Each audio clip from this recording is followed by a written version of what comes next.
जय श्री हरि विष्णु। देवगुरु बृहस्पति को बुद्धि और शिक्षा का कारक माना जाता है। गुरुवार को बृहस्पति देव की पूजा आराधना करने से धन, विद्या, मान सम्मान में प्रतिष्ठा और कई अन्य मनोवांछित फल प्राप्त होते हैं।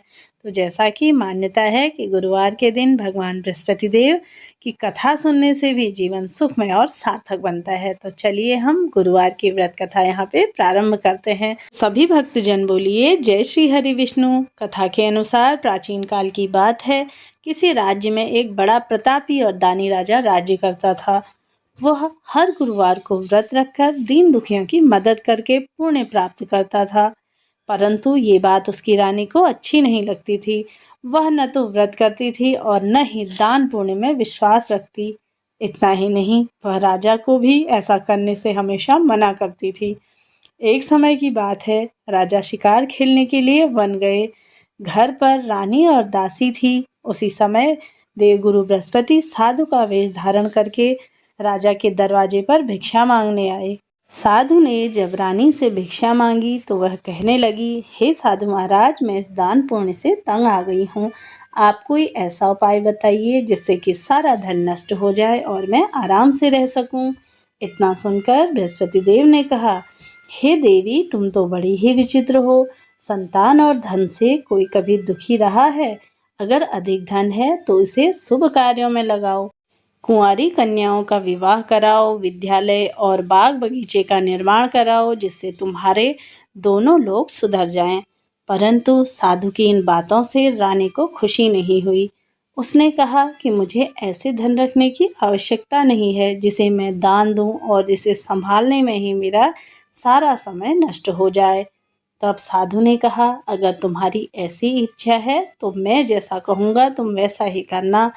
देखना, गुरुवार के दिन तुम घर को गोबर से लीपना, अपने बालों को पीली मिट्टी से धोना, राजा से कहना कि वह हजामत बनाए और भोजन में मांस मंदिरे का प्रयोग करना, कपड़े धोबी के यहाँ धुलाने भिजवाना।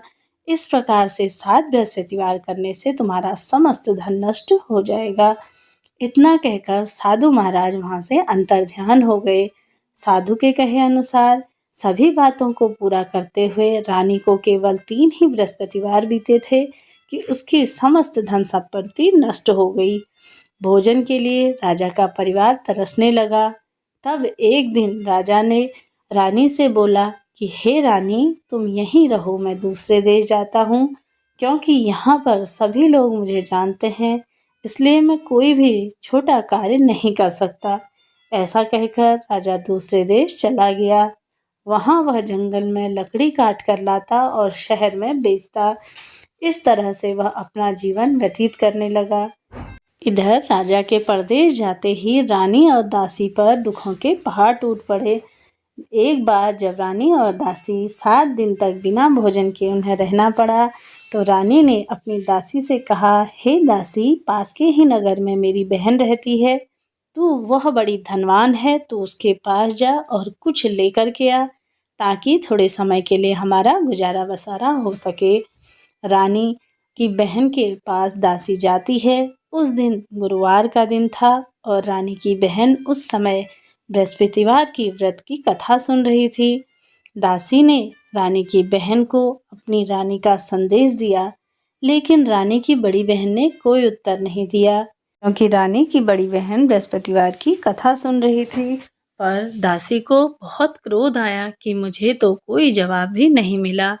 दासी सीधे अपनी रानी के पास गई और बोली कि देखो रानी, तुम्हारी बड़ी बहन ने तो कोई उत्तर नहीं दिया। तब रानी अपने भाग्य को कोसने लगी। कहती है कि जब समय खराब हो तब कोई भी साथ नहीं देता है। किंतु रानी की बड़ी बहन ने देखा कि उसकी दासी आई थी तो मैं कुछ नहीं बोली, तो अत्यधिक ही वह दुखी हुई होगी। कथा सुनकर पूजा समाप्त कर वह अपनी बहन के घर आ गई और कहने लगी, हे बहन, मैं बृहस्पतिवार का व्रत कर रही थी, तुम्हारी दासी मेरे घर आई थी, परंतु जब तक कथा होती है तब तक न तो उठते हैं और न ही बोलते हैं, इसलिए मैं नहीं बोली। बताओ दासी, क्यों आई थी? रानी बोली, बहन, तुमसे क्या छिपाऊं, हमारे घर में तो खाने तक के लिए अनाज नहीं है। ऐसा कहते कहते रानी की आंखें भर आई। तब उसने दासी समेत पिछले 7 दिनों से भूखे रहने की पूरी बात अपनी बहन को बता दी।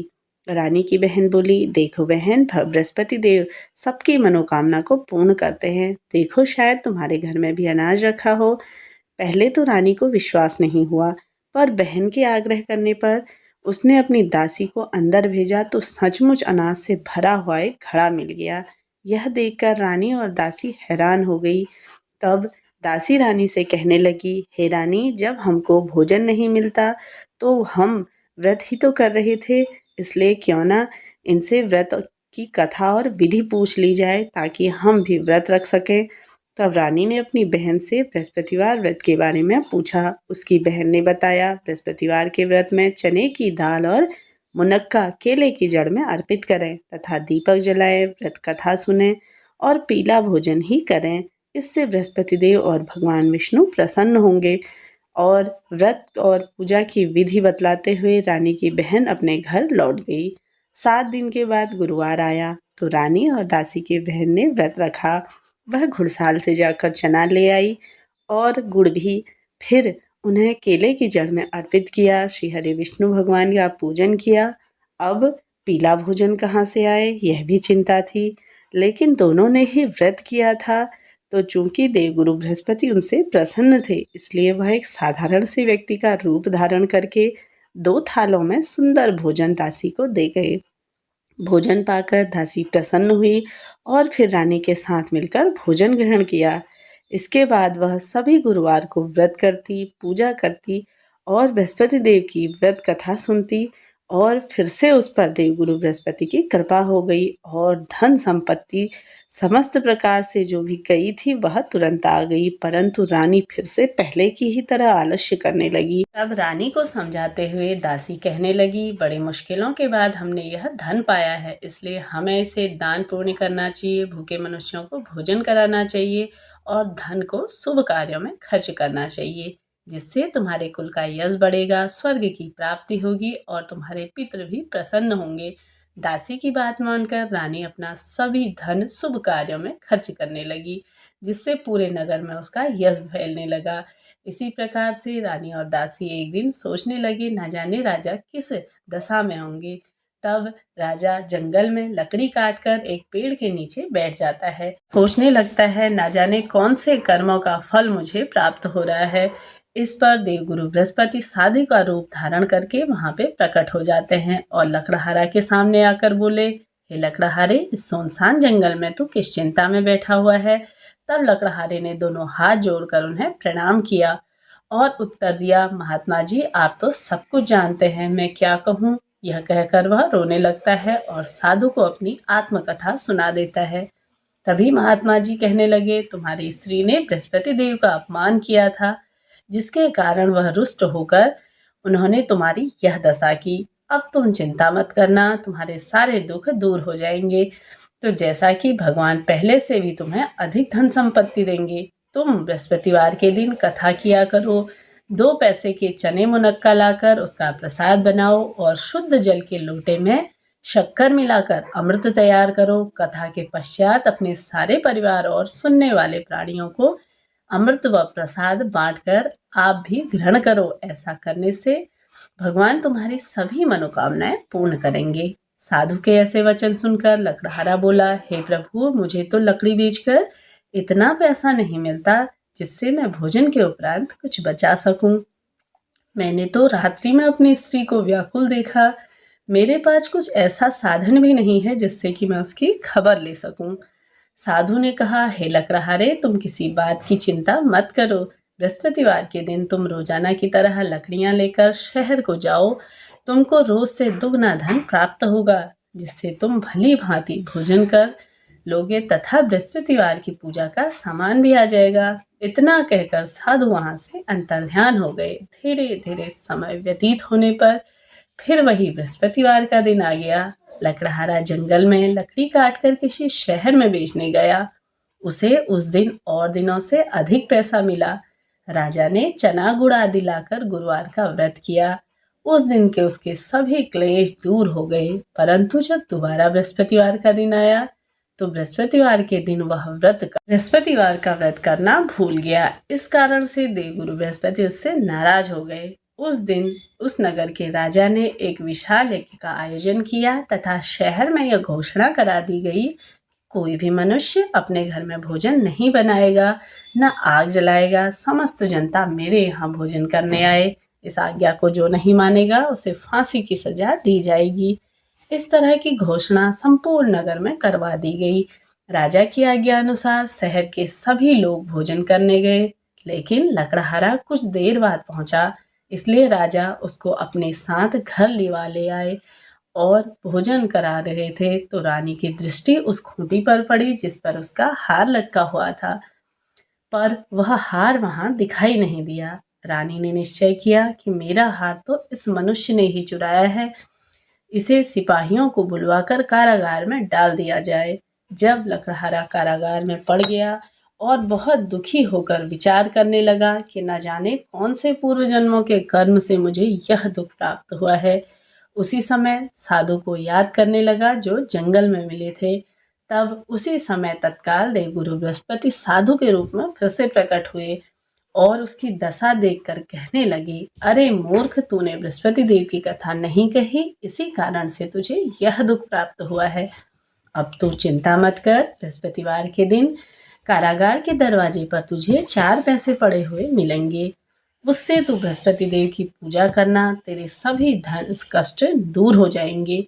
बृहस्पतिवार के दिन उसे 4 पैसे मिले। लकड़हारे ने कथा करी और उसी रात्रि को बृहस्पति देव ने उस नगर के राजा के स्वप्न में कहा, हे राजा, तूने जिस आदमी को कारागार में बंद किया है वह तो निर्दोष है, वह राजा है, उसे छोड़ देना। रानी का हार तो उसी खूंटी पर लटका है।